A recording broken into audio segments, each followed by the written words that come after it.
মরক্কোর বিভিন্ন স্থানে সিসিটিভি ফুটেজে ধরা পড়ে প্রলয়ঙ্কারী ভূমিকম্পের মুহূর্তের ভয়াবহতার দৃশ্য। সামাজিক যোগাযোগ মাধ্যমে ঘুরে বেড়াচ্ছে এমন নানা ফুটেজ। ভবন বিধ্বস্তের ঠিক আগ মুহূর্তে প্রাণ বাঁচাতে ছুটল এক ব্যক্তি। দৌড়ে একটি গলি পার হয়ে যাওয়ার পরই ভেঙে পড়ে দুই দিককার ভবন।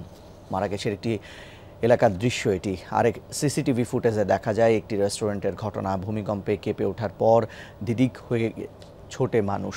আরেকটি ভিডিওতে দেখা যায় রাস্তার দৃশ্য। হঠাৎ কম্পনের পর বাড়িঘর ছেড়ে নেমে আসে বাসিন্দারা। দৌড়ে ছুটতে থাকে খোলা আকাশে, খোলা স্থানের নিচে। এরই মধ্যে ভেঙে পড়ে ভবন।